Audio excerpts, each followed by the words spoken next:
Okay, my friends. Let's begin. Let's get to action. Let's see if anyone's watching us. Say hello. Tonight's class, as always, is the Ilay Nishmas in the memory of Yitzchak Tzvi ben Yosef, the Shamash Elevation. Okay, so no joke today. I want to tell you a true story, not a story. I'm saying yes. Friday, I wrote an article. I write every Friday, and it was words that you've been around a long time. You know, these are words that I feel very strongly about a very famous statement in the Talmud.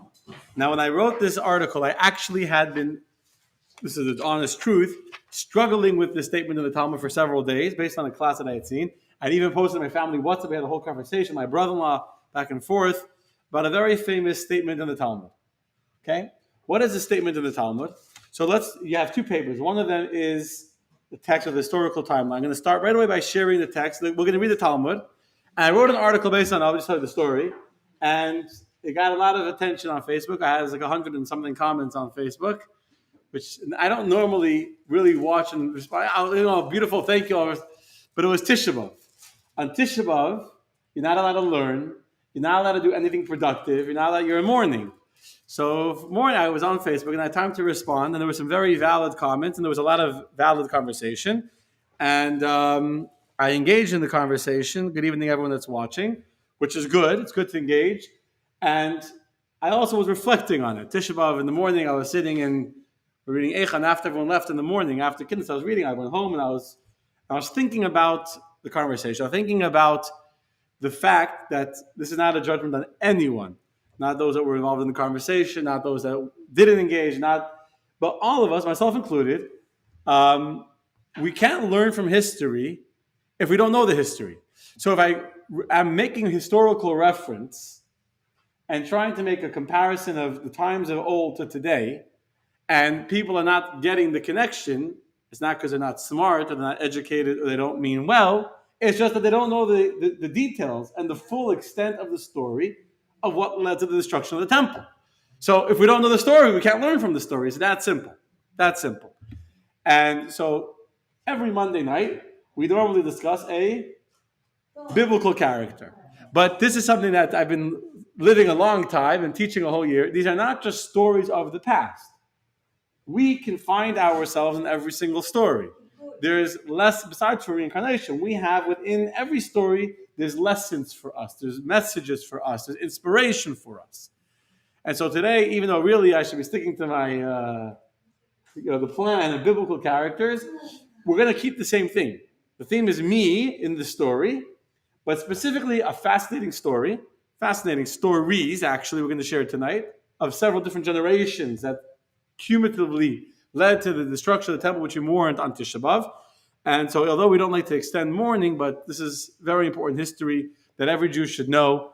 I'm not going to be talking about the famous parts of the story. We're talking about the background, the politics, the history, the good part of the story, right? As you guys have discovered Monday night, every biblical story has a lot of backstory. Who married who, from a different lifetime. There's a lot of backstory to every front story. Just like in real life, you see two people in life fighting, usually there's a backstory, right? So I want to share with you tonight the backstory of our destruction. Good evening, everyone that's watching. Hello, Lisa. I'm glad that you're watching, and everyone else.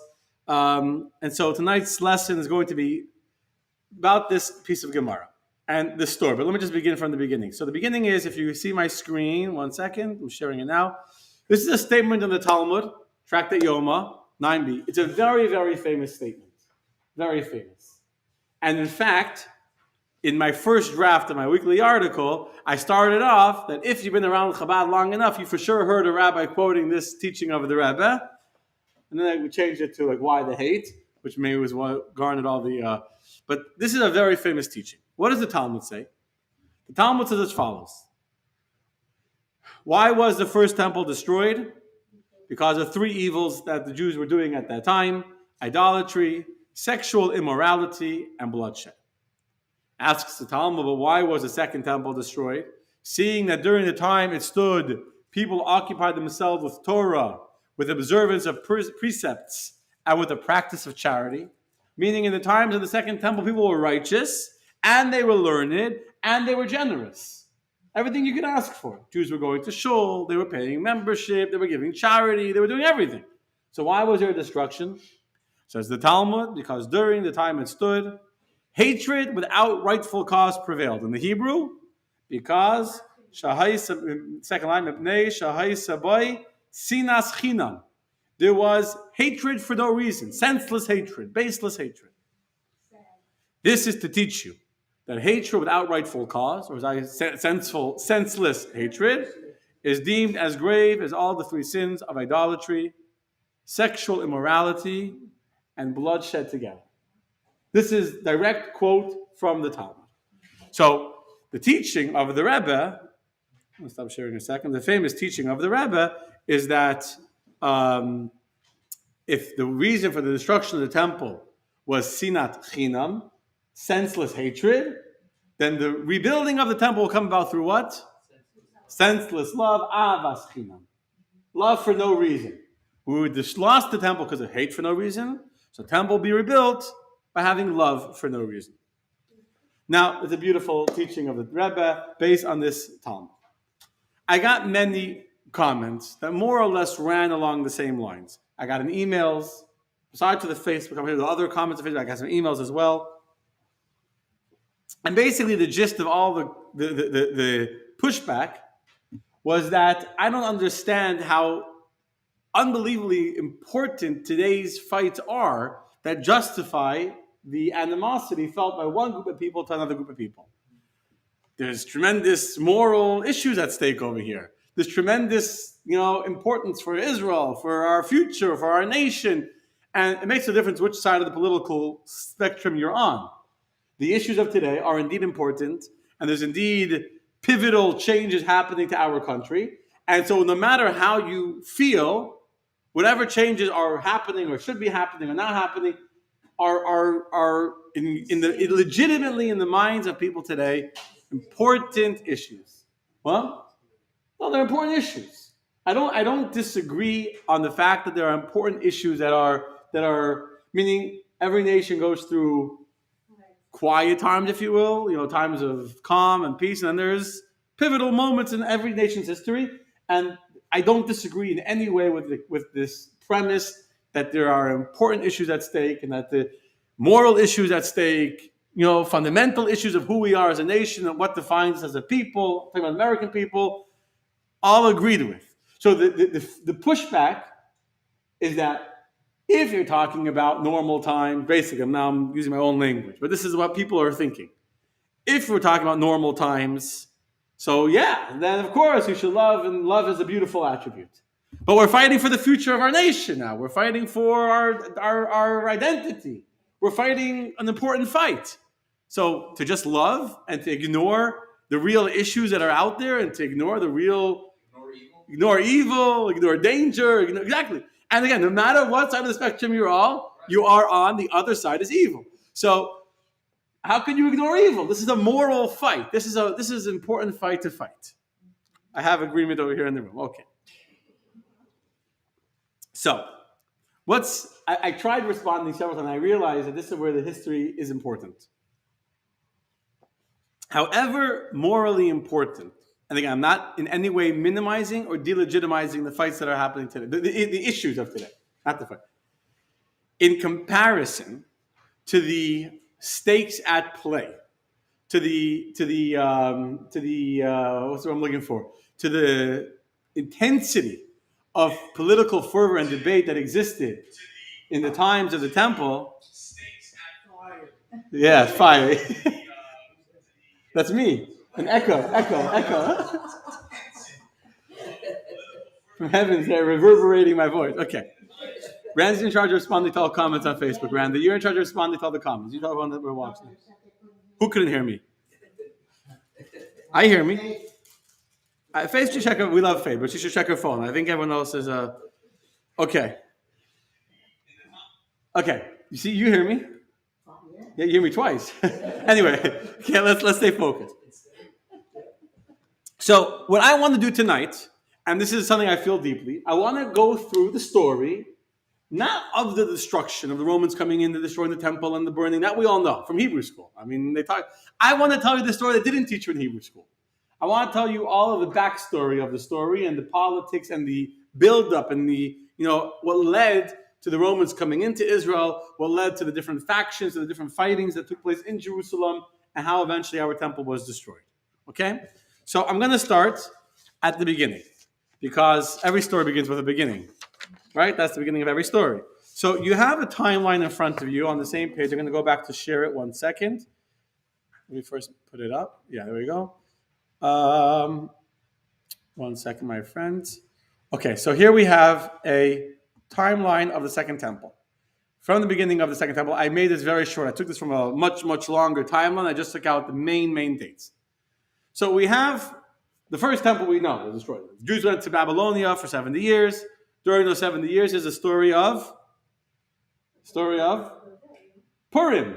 Mordechai, Esther, right? You know that story, right? That happens in between the first temple and the second temple. Now the Jews come, led by Ezra the scribe.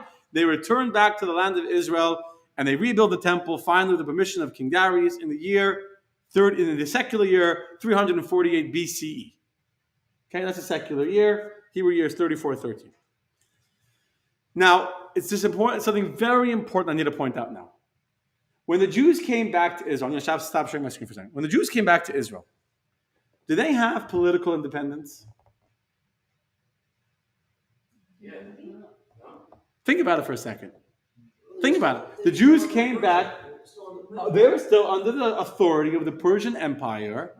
King Darius, who happened to be a Jewish boy because his mother was Queen Esther, the king of Persia, gave permission for the Jewish people to rebuild the temple. But even though the Jews went to rebuild the temple, you have to remember, and we don't usually think about this, the Jews did not have political independence. Right? Unlike the first temple, which basically the Jews were not just spiritually living in the land of Israel, they were a free people. They had their own kings, the civil war, two kingdoms that didn't exist in the second temple primarily. We're going to go through the history. So when the Jews come back, that's why I'm starting from the beginning. The Jews are not politically independent. They're under the mercy and rulership of the Persian Empire. Now, all empires, what happens to all empires? They follow the new empire, take their place. So I'm skipping already now to the year 313 BCE, when Shimon the Tzaddik meets Alexander the Great. This is when the Greeks destroy the Persian Empire and Israel is spared. It's a very beautiful story. It's not for tonight's class. If you don't know the story, come back another day. Right? Shimon the Tzaddik meets Alexander. Alexander spares the base of Mikdash, just doesn't destroy the city of Jerusalem, so the temple is left standing. And nothing. Now we're under Greek cultural domination. So we're under the Greek Empire. Until we come to the year 140 BCE. So now we're basically almost 200 years of rule of the Greeks. And during that time, over the course of many years, you have the Hellenization of the Jewish people and assimilation, and then the story of Hanukkah.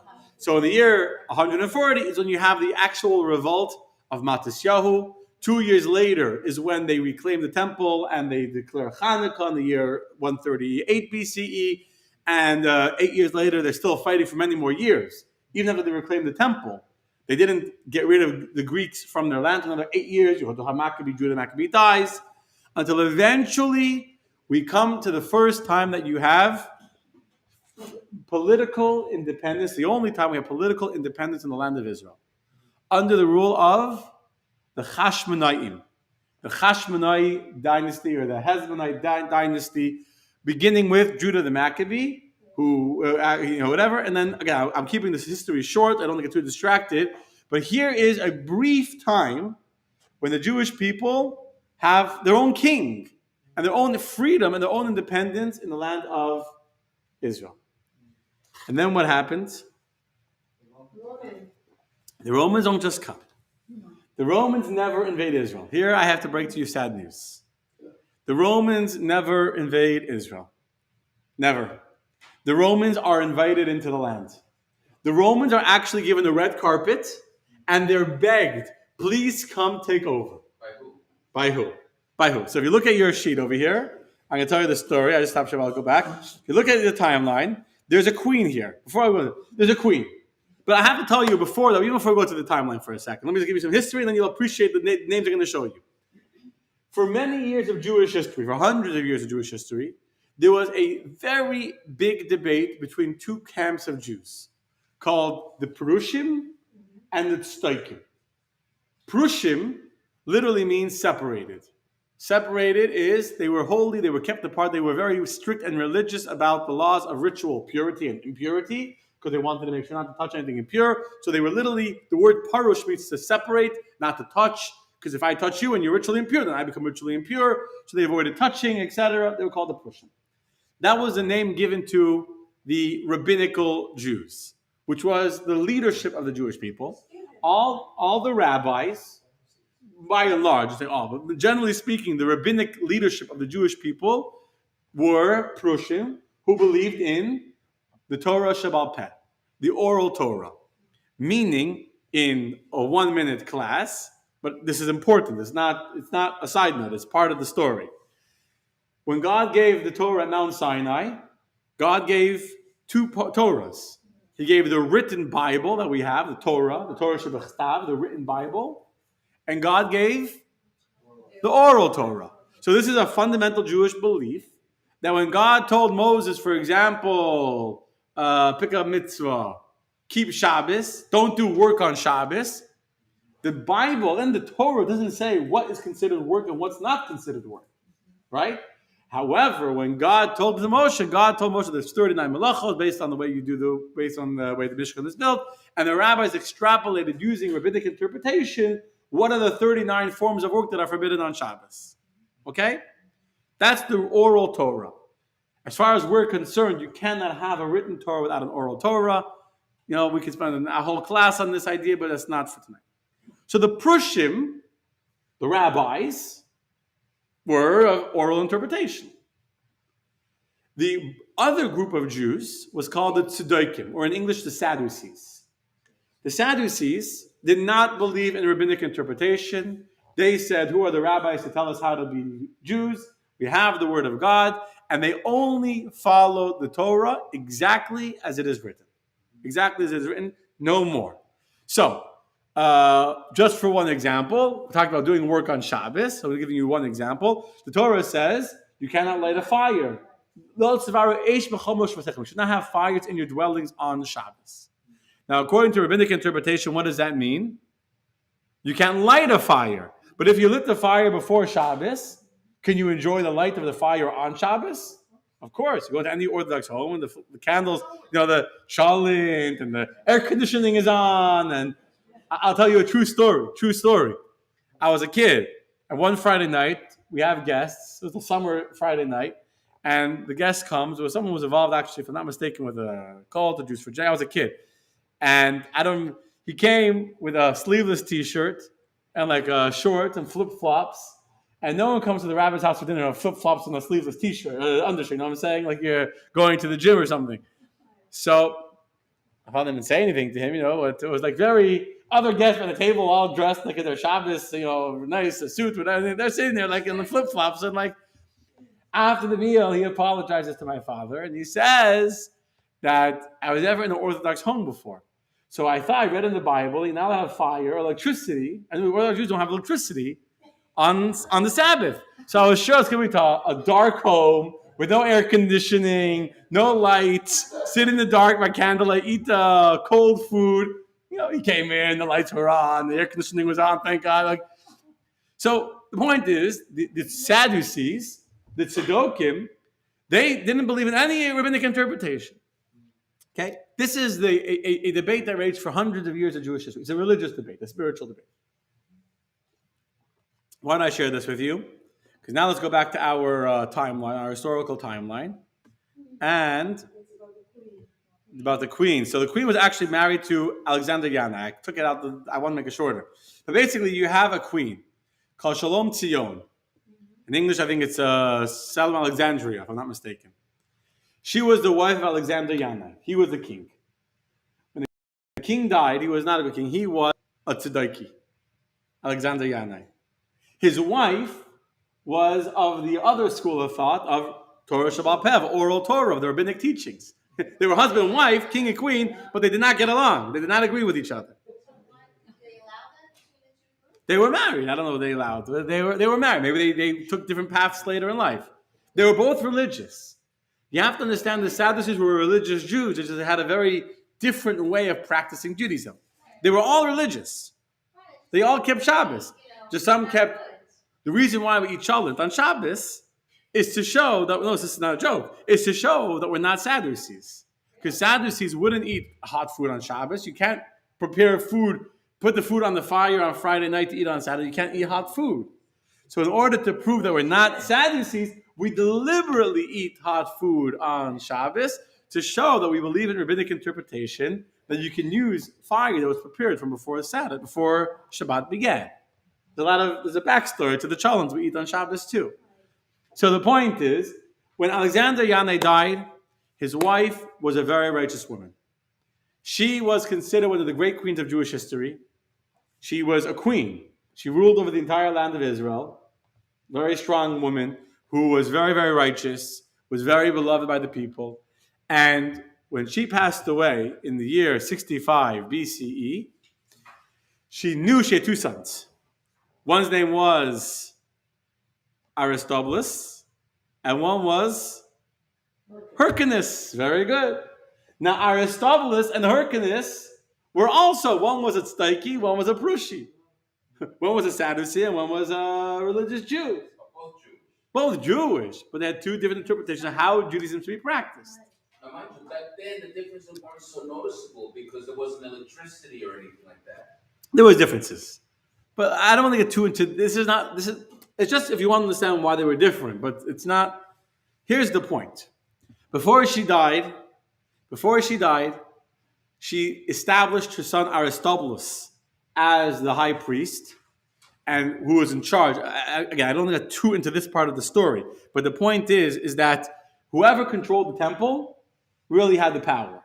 The temple, the Beit HaMikdash, that was like the center of the Jewish community. So whoever was in charge of the temple was in charge of religious life in Israel, which was obviously very, very important back then. So that's a Roman name, Aristobulus.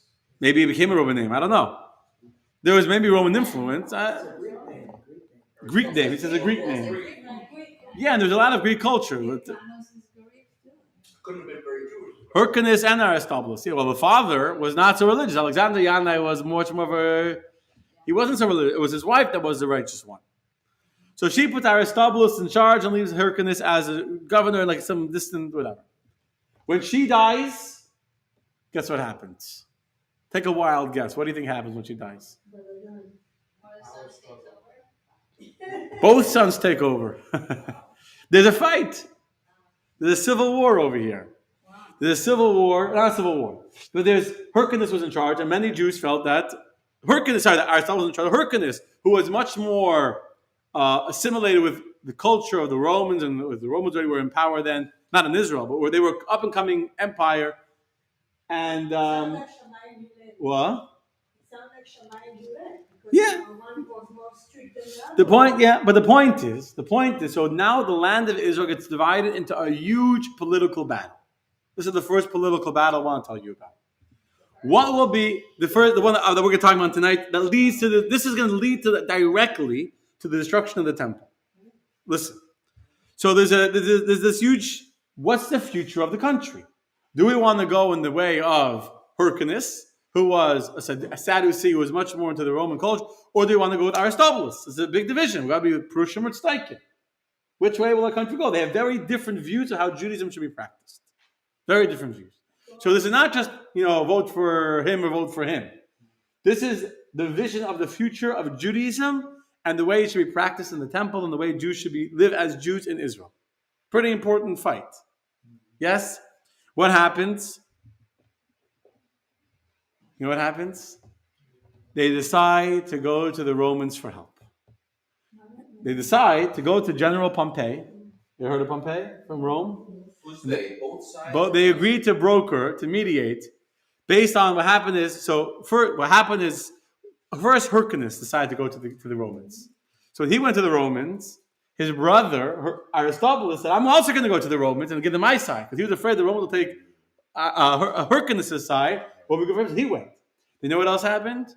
The Sanhedrin, who were the rabbis, they're like stuck between these two sons of the king fighting for the rulership, they decide, they also go to the Romans, say, you be the mediator. So what happens? The Jews have literally rolled out the red carpet to Rome and said, Rome, you get to decide who will be the next king of Israel. Can you imagine that? You get to decide who will be the next king of Israel. So what do the Romans do? They establish Hyrcanus, who was much more docile and was going to be a good vassal king. You know, there's like you have kings that are puppet kings of the main empire, right? So they put Hyrcanus, who was not the religious Jew, he was the Sadducee. They decided he should be the king. Now, in the meantime, Aristobulus, who had been the king, from his wife and his mother, the queen, had left him in charge. It wasn't a debate. So the Jews that were loyal to Aristobulus wouldn't accept the Roman decision. Aristobulus was their king, appointed by the queen that they had all loved. So what happens? Hyrcanus says to the Romans, I need your help.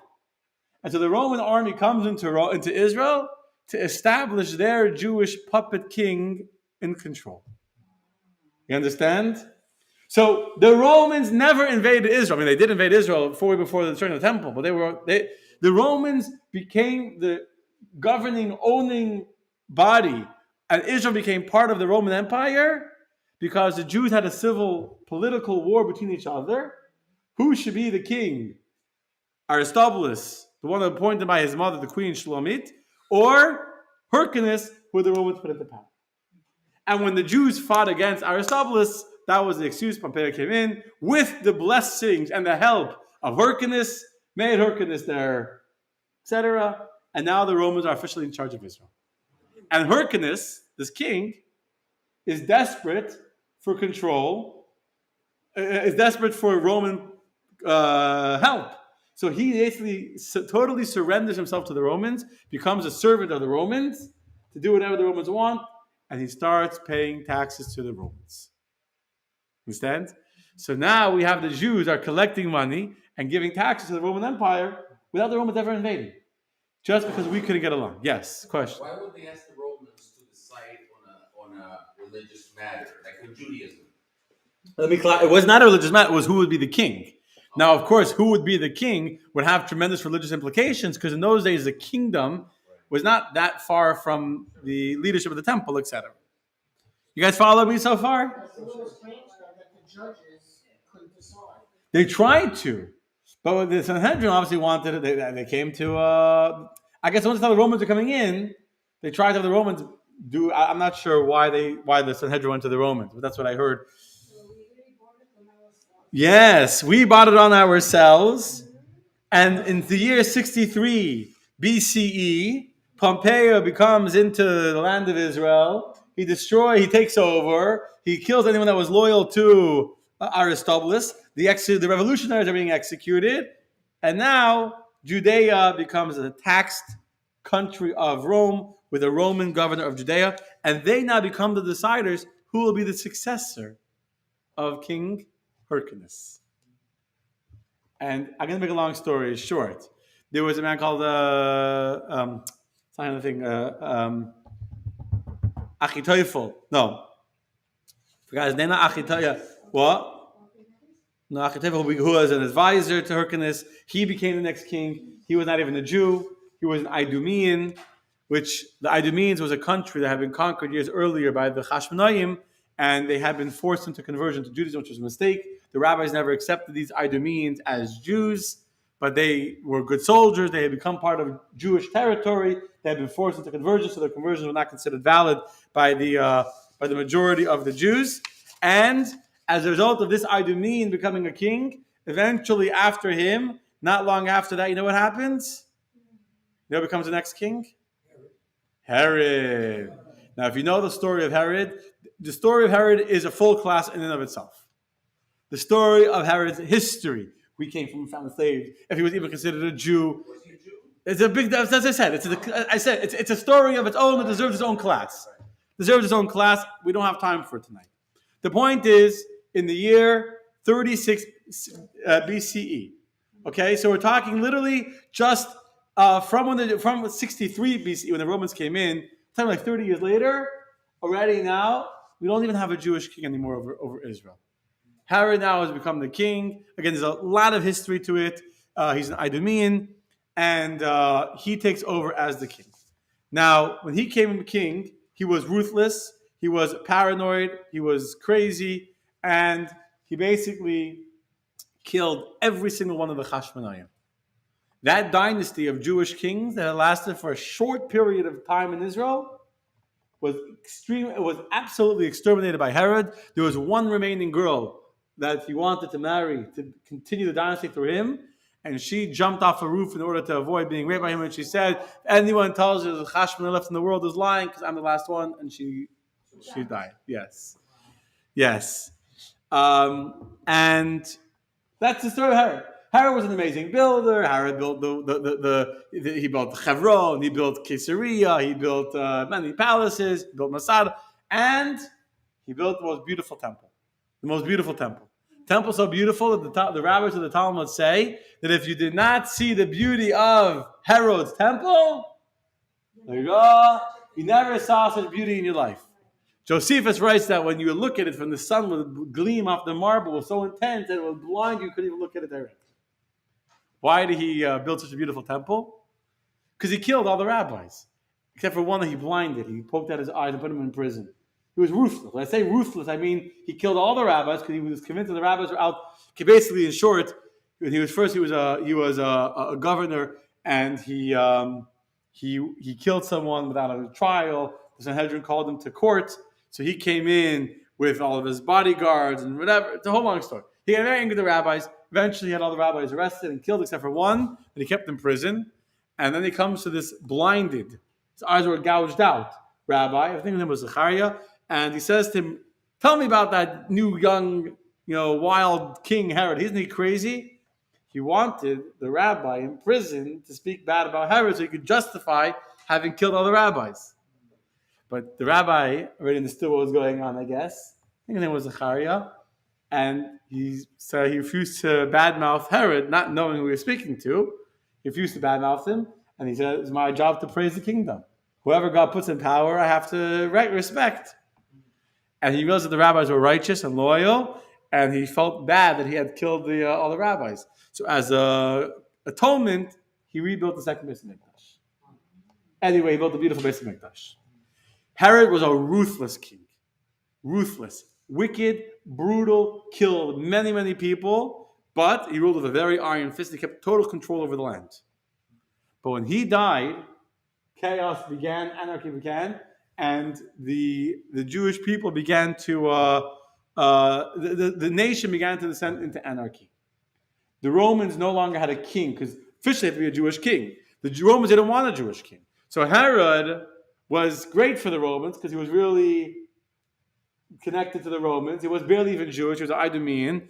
And he had a connection to the Herod family. He was a slave, married in, etc. Not going there tonight.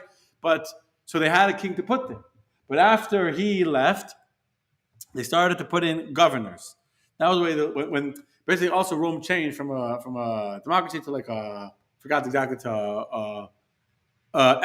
empire, and had governors in charge of different territories. So the Roman governors were brutal. They oppressed the Jewish people. They put in tremendous taxes. They could do whatever they want, really. They weren't even Jewish. They were literally imported Roman governors who didn't care at all for the people, understand the people, appreciate the land. They were there for one purpose and one purpose only: to keep control and take money for the Roman Empire. That was all that their job was. So they didn't care, and they would kill people, and there would be tax collectors who would be given authority by the Roman governor to go collect money, to go steal, and they would build their own little mini armies and their own little gangs until you had these roving gangs of, agents of the Roman Empire, of these tax collectors who were literally doing whatever the heck they wanted, raping people, pillaging, taking everything they wanted. There was no law, there was no order, there was no control. And if you would come to the Roman governor to complain about these people who worked, there was no one to talk to. There was no judicial system. Absolute chaos. Absolute chaos. So why did they kill them if they could collect tax money from them? The ones they couldn't collect the tax money, they killed them? Well, that's part of how. Why does the mafia kill people? It's part of how you get fear in people's hearts. And people do whatever you tell them. I don't know. They had power. It wasn't the actual tax collectors were ruthless, wicked, evil people. So the governor was just cared about money. He didn't care about the people. So he didn't care about the flight of the suffering of the people. All he wanted was how much money are you bringing me? As long as you brought him money. Why I'm asking, why we kill them if we collect? No, he didn't kill them. It was a tax collector. It was anarchy. I'm saying, why would tax collector kill them then? I guess someone didn't pay what they wanted. They killed them. That's they stole their money. They stole their stuff. And so now it just becomes total chaos. Total chaos under Roman rule, but the Romans are not really there. In 28 CE, the Sanhedrin already has to run away from Jerusalem because of the chaos, the fighting. There was many camps. To be the Kohen Gadol, every year was bought up by someone who paid enough. Whoever paid the most money to the Roman governor became the high priest. It was total disaster, chaos.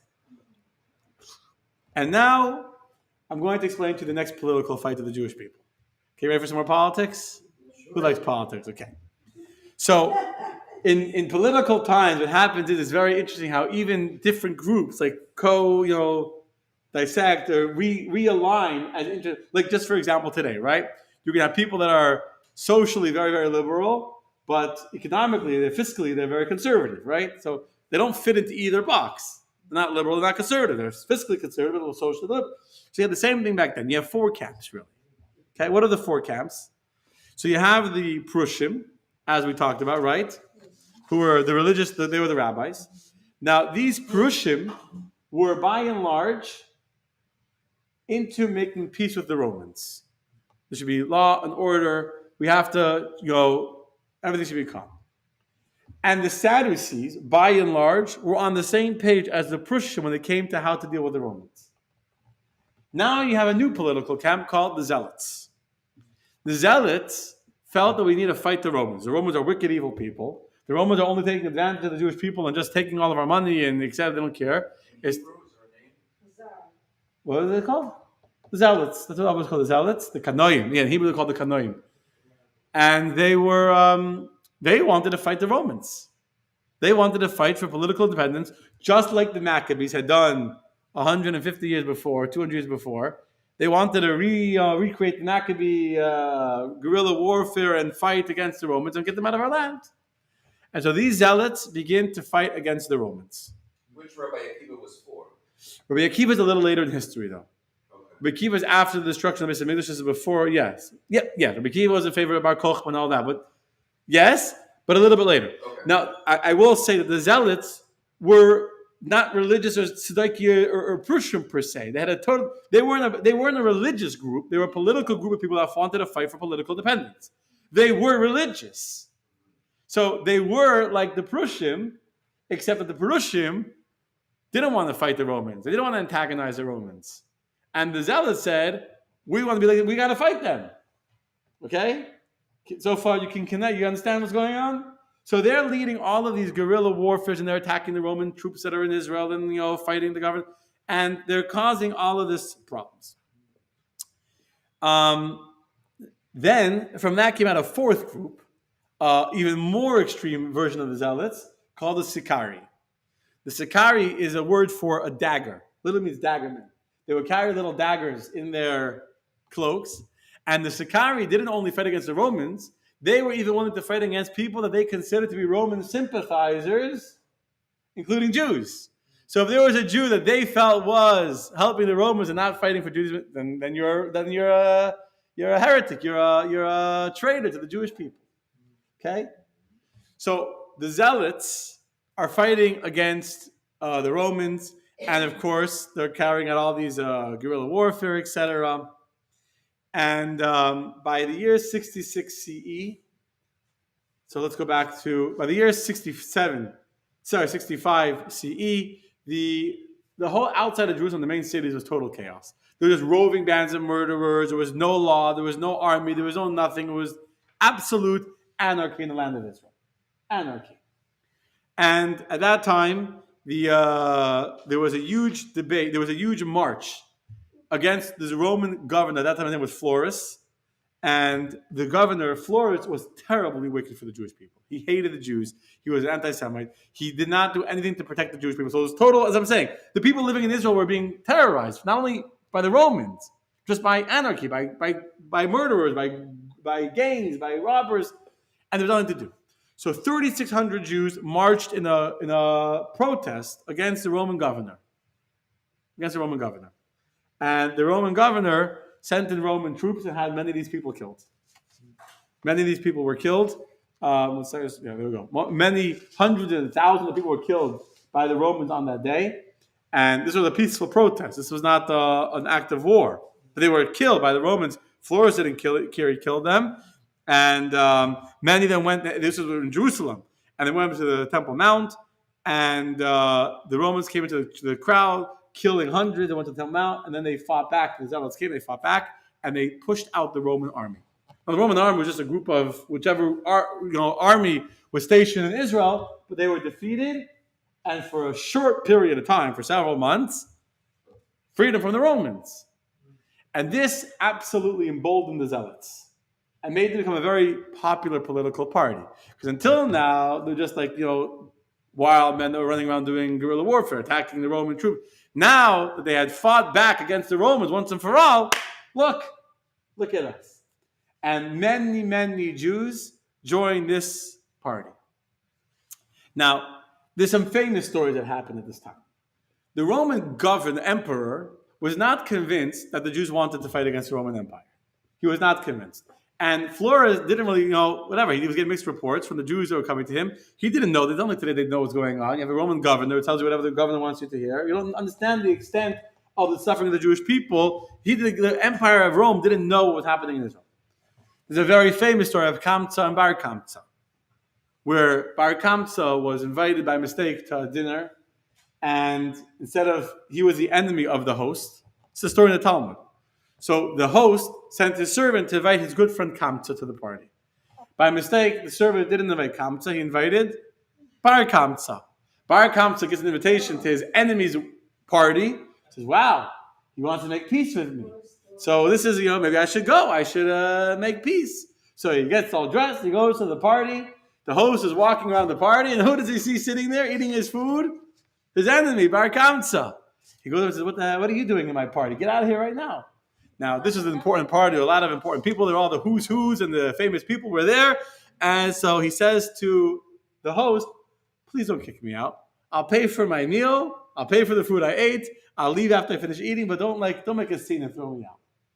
The host, his blood's starting to boil. He's getting angry. He says, get out of my house right now. We're going to throw you out. He says, please, everyone's watching. All the rabbis are there, all the important people in the city. I'll pay for half of the party.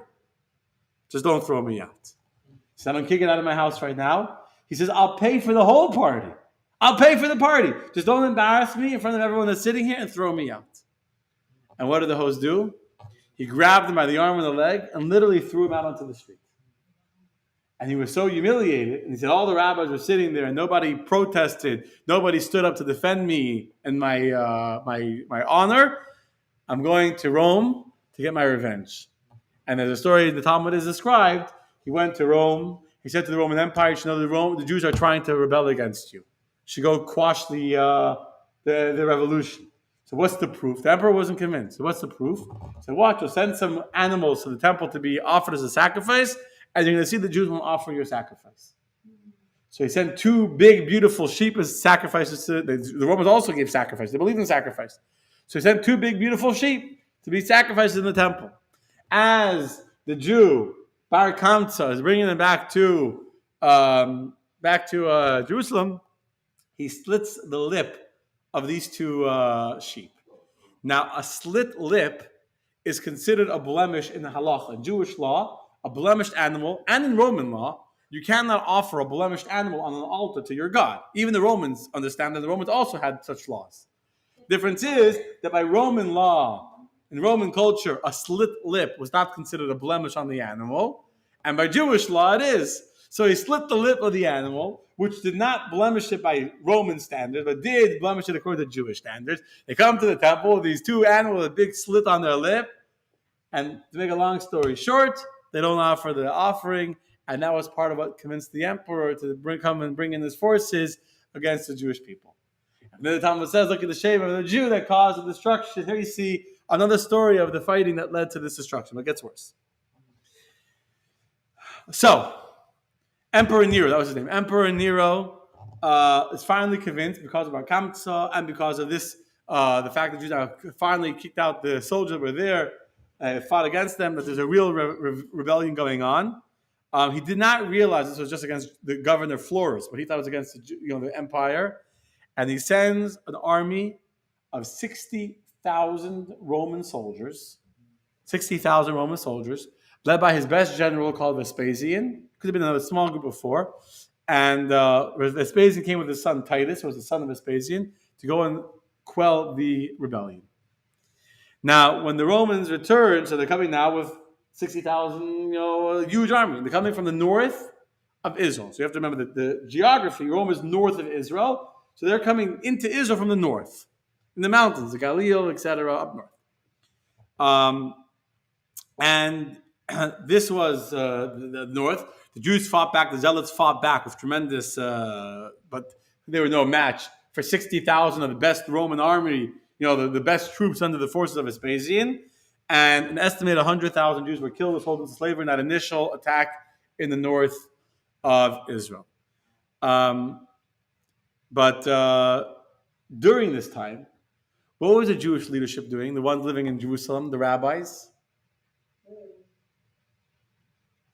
You know what they were doing? Nothing. Because the north was controlled by the Zealots, had become very popular in the north. That's where they were attacked first. The Zealots were fighting a war against the Romans, a war that the Jewish leadership, that the rabbis felt was national suicide. And they were absolutely against the war. And because they were against the war, they did nothing to support the war effort. So how did all the people in the north of Israel and the Zealots take this? As an act of absolute, what's what I'm looking for? Not permission, like a rebellion against their own people. That's not the right word. That the Jewish leadership don't care about their own people. An act of treason. There you go. The rabbis are not supporting the Jewish fighters fighting for the Jewish homeland. You understand? So I want to explain this political argument here. The Zealots are saying we need to fight for our independence. This is the future of our country. This is the future of who we're going to be as a people. If we don't fight for independence, we'll become Roman slaves forever. And the rabbis are saying, you're going to destroy our country if you fight. The last thing we need to do is fight. We need to make peace with the Romans, accept their rules, get a new governor, go to Rome with a proper delegation, ask for a new governor who will be more kind and bring back law and order to the country. And so this divide is literally causing 100,000 Jews to die in the north of Israel, in the Galilee. And the rabbis are doing nothing to help them because they're trying to avoid a war. They're trying to make it as easy as possible for the Romans to win the war because they can't stop the Jews from fighting. So let the Romans win quickly with least blood. The quicker the war ends, less people die. So the Jews are saying, the rabbis are saying, the Prushim are saying, the Stoichim are saying they're on the same team now. The Prushim and the Stoichim that are from two opposite sides are together now. Let the war end quickly so that we can get this over with. We'll surrender to the Romans, we'll build the white flag, the Zealots will be killed in the war, and then law and order will be returned back to our country. Can you imagine a greater political fight than that? Could the stakes be bigger than what I'm describing to you? Each side literally thinks the other side is destroying. Not just that you're going to destroy because you're allowing whatever you're allowing in schools. You're destroying the country because you're literally allowing the Romans, you're fighting the Romans. And the other side says, you're destroying our country, we're not fighting the Romans. There's no middle ground over here. And now the Sicarii, remember that I said that there was a very small fringe group that felt that the rabbis were treason, were traitors. Now they become very popular. And a movement, an anti-Prussia, anti-establishment movement begins to take place of Jews that are saying that the rabbinic leadership, the Sanhedrin, etc., they're anti-us. They're allowing us to be killed. Can you imagine Jewish leaders not supporting a war effort to fight for our own homeland? You can understand the political debates that were going on between family members. Just imagine the Thanksgiving dinner, the Pesach Seder, one brother. One brother's a zealot.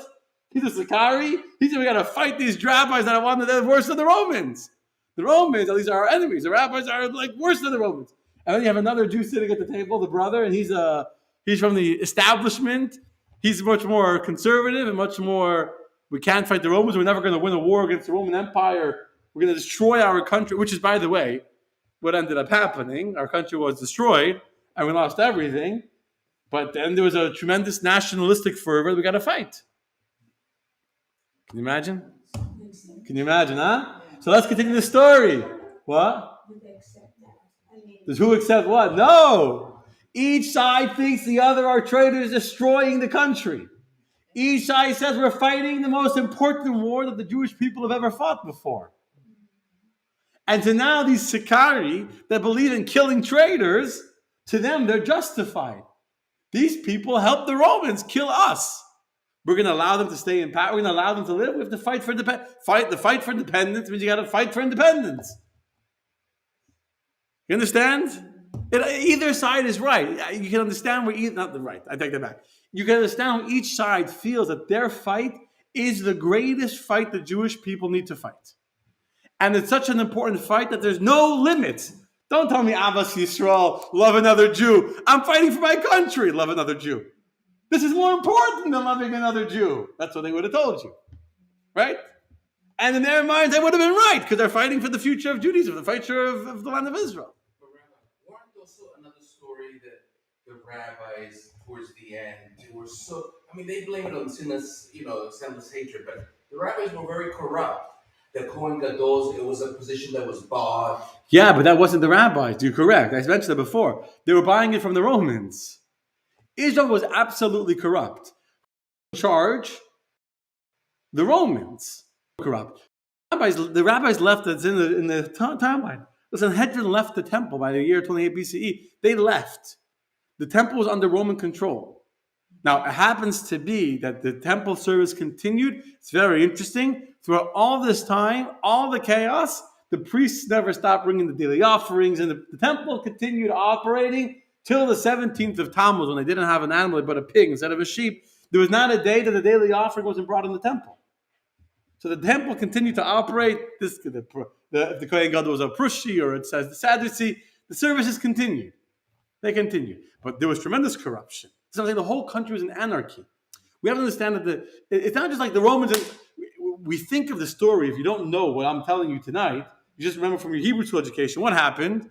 The Jews were happily living in the land of Israel. Along came the evil Romans and destroyed the temple. That's the story. But that's not the story. The story is that 100-something years earlier, there were two brothers that were each fighting for control. So they asked Pompey, they said, "Here, Pompey, you choose a king." And Pompey put in his servant, he put in a Hyrcanus who would serve him. And that's how the Romans took control of the country. They didn't fight for it. And then they installed an Idumean. And then they put in Herod, who was a Roman lackey. He was only there to please the Romans. Everything he built was Roman architecture to please us. Caesarea was all for the Romans, if you know the history of Herod. And after him, he was a ruthless dictator. And after him, had governors in place who had no control, who didn't have a connection to the land of Israel, didn't belong to the land of Israel, and all they cared about was money. So all these tax collectors and these roving gangs, and next thing you know, you have anarchy.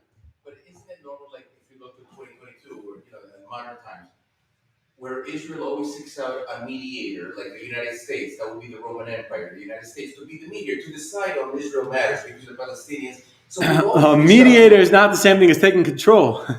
Here, when the Palestinians and the Jews have peace negotiations, Americans are saying, we're taking control over the land, now you work for us. You could argue monetarily. The Romans actually came in, Pompey came in. Hyrcanus didn't have the backing of the people. Aristobulus had the backing of the people. He was one appointed as a king by his mother, the queen. So how did Hyrcanus become the king? Because he had the Romans come fight for him and make him the king. So the Jewish king, no, he wasn't the king yet, the son of a Jewish prince, asking the Romans to fight for him to make him the king. But anyways, it's going to get worse. Okay. It's going to get worse. I'm running out of time, but it's going to get worse. Okay. So now you have this debate. Yeah. My question was, it seems like it's an impossible situation to have four sanctions, each fighting for different things, while you have an invading army that doesn't care, and they're killing everybody that they can kill. Is there any Jewish scholar that went back to this point in history and decided what they should have done in this situation? Because there's a famous thing that if you don't study history, it's going to be. That's why we're doing this, to learn from the history. I mean, yeah, of course, your question is whether historians have studied this time in history. Thousands, hundreds of historians have studied this time in history. This is my mother's favorite. If you ask, my mother loves history. This area is something, maybe that's why I grew up this way with this feeling. My mother talks about this time in history a lot. She's a history buff. She's a history buff on this kind of stuff. And let's go back to the story. So now what happens? The Jewish becomes Passover time of the year 66 BCE, okay? And Vespasian comes down. Now he's eventually coming down south towards Jerusalem. It's right before Pesach, last Pesach, if you will. And Jews from all over the land of Israel, the land of Judea, risk their lives to make the pilgrimage to Yerushalayim for the holiday of Pesach, Passover. And at this time, you have a very weird synergy in the cities. I'm going to show you a map of the city of Yerushalayim. See the map of Yerushalayim? So if you look at it in a second, basically, we're already running a little bit of time. By the way, I was supposed to print in the color, but I forgot to put the right setting, I guess. So it's black and white. But maybe it's color. So basically, the city of Yerushalayim has three walls. See the outermost wall, Josephus' third north wall, near the new city of Jerusalem. Beitzah, you see there's a new city, that's the third wall. Then you have the second wall, where it says Tyro Pion. And then you have the first north wall, and you have the actual Temple Mount. You see all that? Okay. So this one city of Jerusalem is being controlled by different factions of Jews that are controlling different parts of the city. So the Sikari, who were the most intense of the Zealots, the most violent of the groups, they're led by a man called Shimon ben Giora, who's a nephew of Rabbi Yochanan ben Zakkai. And they hold much of the upper city and parts of the lower city. So the upper city, which is, you see your upper city? And the latter city is all in their control. So they basically control the walls of Jerusalem. You cannot get in and out of the city without the Zealots, the Sikari. They're really the ones in most control. And then you have, let me zoom in a little bit over here. I'll just leave it. Then you have the Zealots, who themselves, the Zealots are controlling the temple area. So within the temple area, you have two groups of Zealots. You have a more moderate group of Zealots, led by Eliezer ben Shimon. And in the actual temple itself, on Temple Mount, is the extreme Zealots, led by Yochanan of Gush of Chalaf.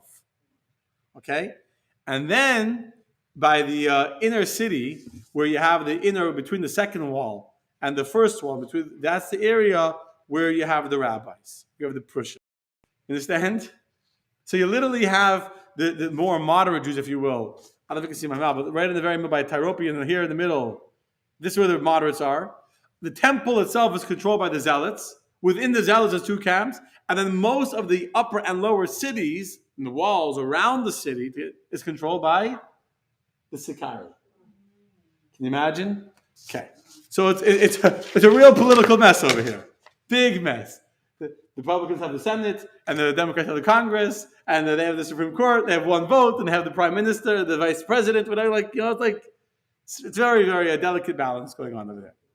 Now, what happens? The Jewish people come the day before Pesach to bring the Pesach offering. So the Zealots that were in control of, the moderate Zealots that were in control of the temple complex, they opened it up to allow the Jews to get in. And the more extreme Zealots, who were up in the Temple Mount itself, they pretended to also be coming to offer Pesach offerings. But then when they came in, they pulled swords and daggers out of their cloaks, and they killed the more moderate Zealots that were controlling the temple complex. And in order to avoid bloodshed amongst the hundreds of thousands of Jewish pilgrims, the Olei Regel that come on Passover, they didn't fight back and they were killed, and Eliezer ben Shimon was killed the day before Pesach. Eliezer ben Shimon and all of the Zealots, they're Zealots, but the more moderate Zealots were killed by the more extreme Zealots, who now take complete control over the Temple Mount on the day before Pesach. Okay? You know what happens the next day? The Romans encircle Jerusalem. The Romans encircle. They come up to Jerusalem. And now the city of Jerusalem has 2 to 3 times more than its normal number of residents, because all of these Jews that lived outside of Jerusalem had come to Jerusalem for Pesach. They didn't have where to live. Saying hundreds of thousands of visitors were in the city on Pesach, the busiest time of the entire year. And so he comes and he surrounds the city, Vespasian. He surrounds the city. It's not a full-fledged siege yet, but he felt that he could easily conquer the city, but he was afraid. He didn't want to. He was waiting he was hoping that the Sadducees would take control, which again, now the Sadducees and the Prussian that had been enemies for many years are now both much more moderate, to take control and to come and send a delegation to make peace. And Vespasian was not looking to destroy Jerusalem. Rome didn't want to destroy the temple. We have to remember this. At this point, all Rome wanted to do was reestablish a governor, get the Jews to accept Roman control, and they would start paying taxes again. That's all they wanted. They had no agenda to destroy Jerusalem, to kill millions of people. That was not in any way the agenda of the Roman army. Vespasian was coming, make peace, and we're going to go home. You'll serve us. And the problem is, the Sadducees wanted to make peace, and the rabbis, the Prussians, wanted to make peace. But the Zealots didn't want to make peace, and the Sicarii, who were controlling the gates to Yerushalayim, didn't want to make peace. So the rabbis couldn't even get out of the gates to go to the Romans and tell the Romans what they want, that they wanted this. You understand? Because the rabbis, and when I say rabbis, the religious, the moderate, we call them the moderates, the moderate Jews are trapped, as I showed you in that second city, in that inner city. And they have their own walls around them from the lower and upper cities, so they can't get out of any of the city to even go to the Romans. So the Romans are waiting around the city of Jerusalem, waiting for the peace offer to come, and nothing's coming. Nothing is coming. So finally, when they realize they have no choice, so on the day after Pesach, Titus, who was a general under Vespasian, starts engaging in active warfare. Attacks the city. He realizes not making peace. And now you have, for the first time, the Jews have to be together. They're all being attacked. And the Jews go to fight. There's about altogether in Jerusalem, how big is Jerusalem already? There's 23,000 Jewish soldiers against a Roman army of 60,000 soldiers. So there's 3-1. Already not good odds. But they're in a defensive position. They're behind the walls. So defender, has a lot of. In addition, they are they're in a good position. They're fighting for the land. So there's a certain time. Now, where do the Romans start from? Let me go back to sharing my screen in a second. So the Romans start on the north. Remember, the Romans came from the north side, right? So the Romans are in the north, outside of the north city, by the new city. See Josephus' third north wall in the very top corner, by the new city, by Beitzah. That's where the Romans are. If you look on your map, in the very, very top corner, where's my map? Here, see? Right here, Josephus' third north wall, right there. So they're outside this north wall by the new city, which is the newest wall, is the easiest to penetrate, and that's where they came, from that direction. So that's where the attack begins, there by the north wall.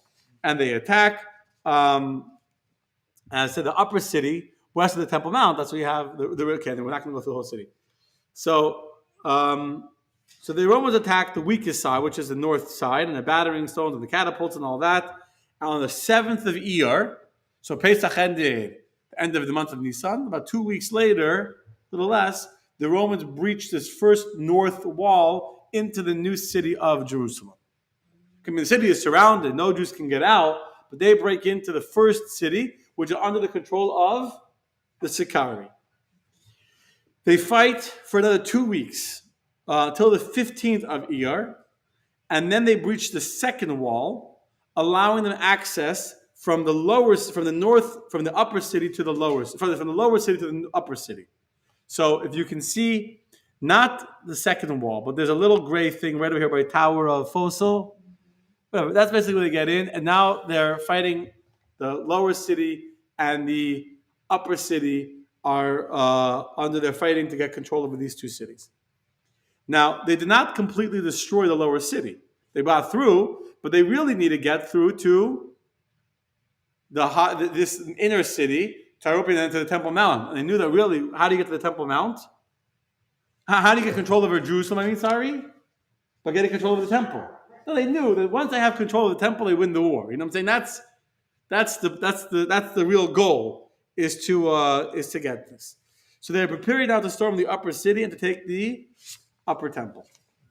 However, what's the main thing that they have to take? The Antonia fortress. So you see the Antonia fortress? I'm going to zoom in a little bit so I can move this up. So here's the Antonia fortress. So they got through the second wall over here, and they wanted to take the Antonio's fortress because the only way to get to the Temple Mount is that wall, which was built by Herod, overlooks the entire temple complex. It sees everything. You can't get in. I see I'm going along here. You can't get into the Temple Mount. You're not going to breach the walls into the temple without getting that fortress. Okay? So what do? So he goes to he goes to fight them. Build a huge ramp next to this wall on the outside to go all the way up to break into the Antonia fortress, and they make this huge ramp going up to the Antonia fortress to get the battering rams to go in. Yechanan of Gush Chalav, who was the head of the extreme Sikari, he was very brave and courageous. What does he do? He built a tunnel. I'll stop sharing in a second. He built a tunnel on. I showed you the video. He saw the video yesterday.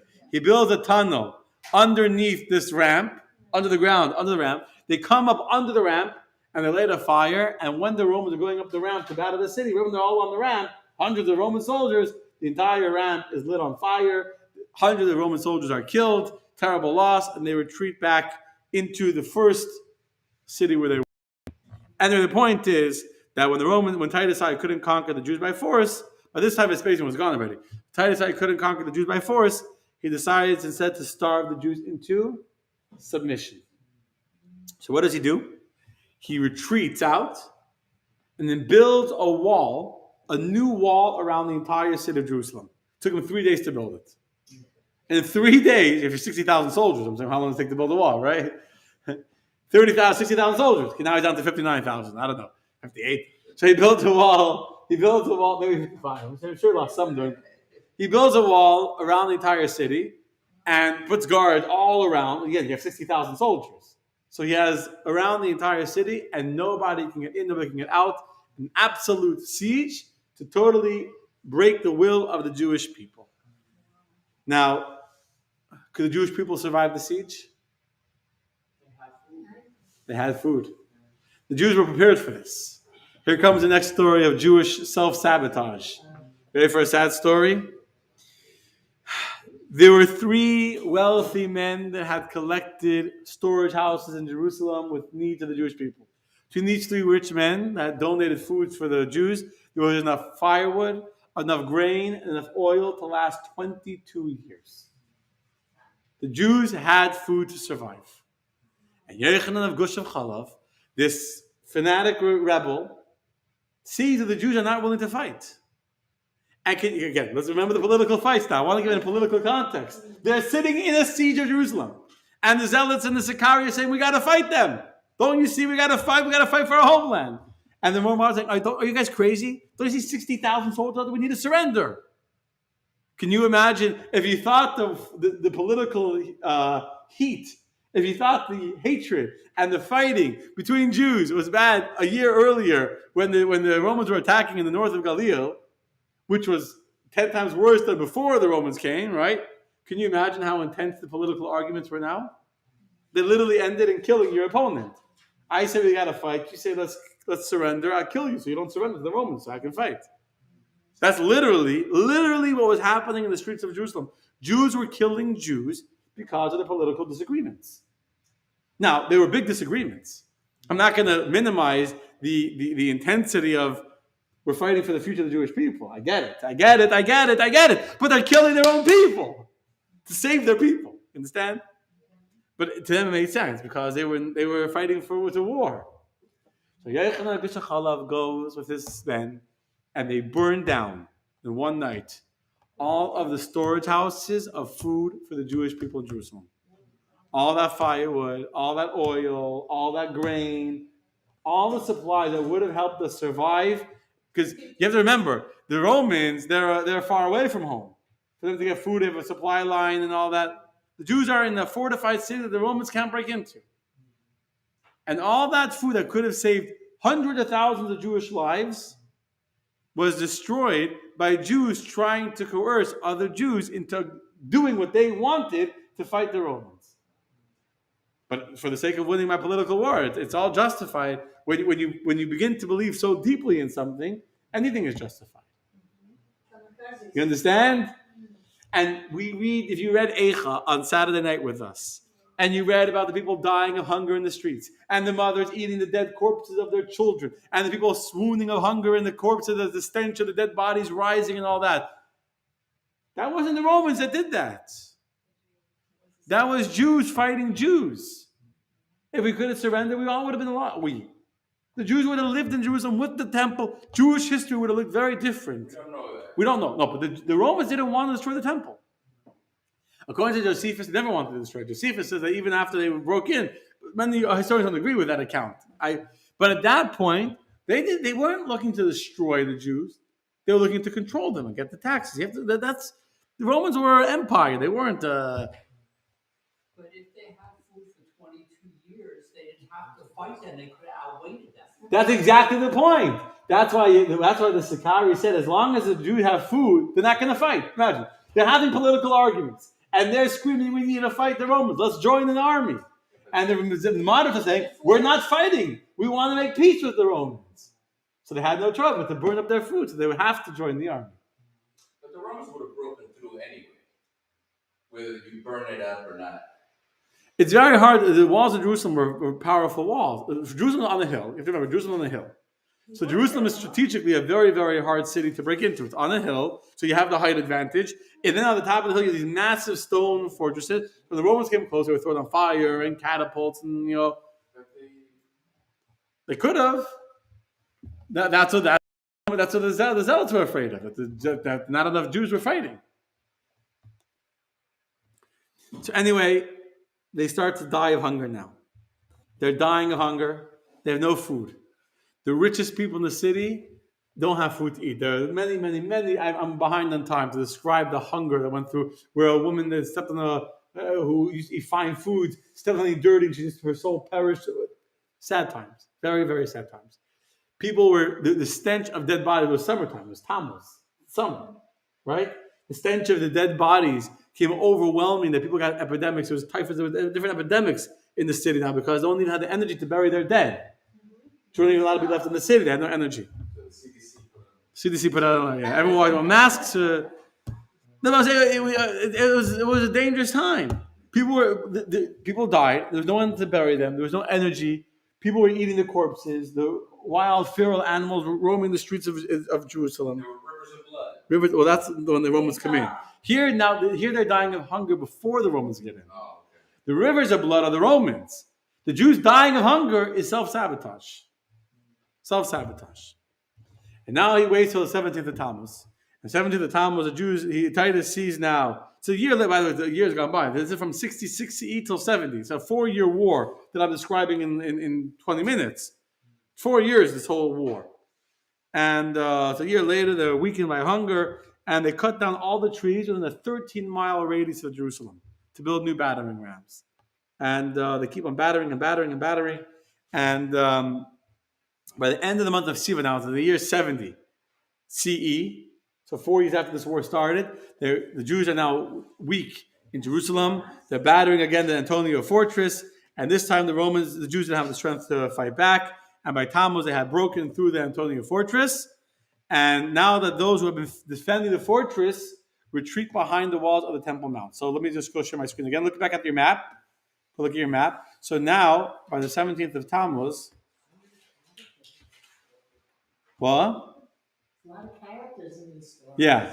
So now, by the beginning of Tammuz, So so by Sivan, the Romans have control over the upper city. So the Jews are in the inner city, and now they take over Antonia's fortress over here. Antonia's fortress. So all the fighters are now either in the Temple Mount area itself, in the complex, actually on the actual building of the temple, the whole complex, or they are up by the upper city and by over here. If you look in the city of David, Kidron Valley, over there. Okay, that's where they are. Okay, so what happens next? Very, very quickly, on the 17th of Tammuz, they finally break through the walls into the temple complex.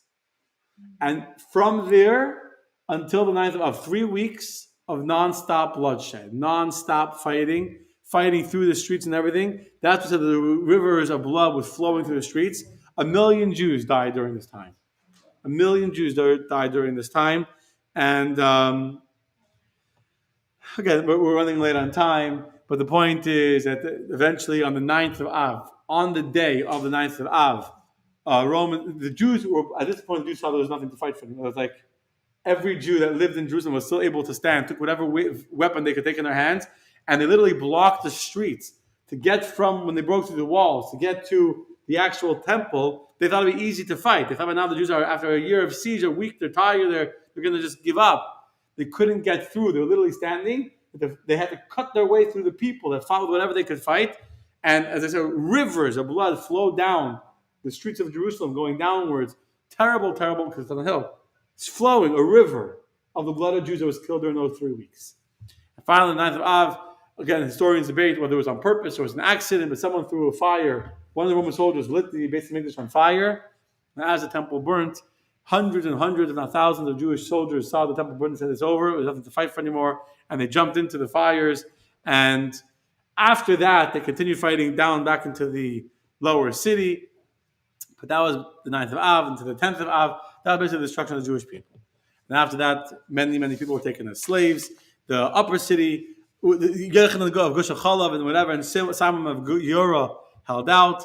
They went to the upper city, and the 7th of Elul, they came to the upper city, and they attacked that. The upper city is where they regrouped after the temple was destroyed. So they're in the upper city over here, but eventually, by the end of that year, they had conquered everyone. They had divided it all. All the captives were taken to different groups.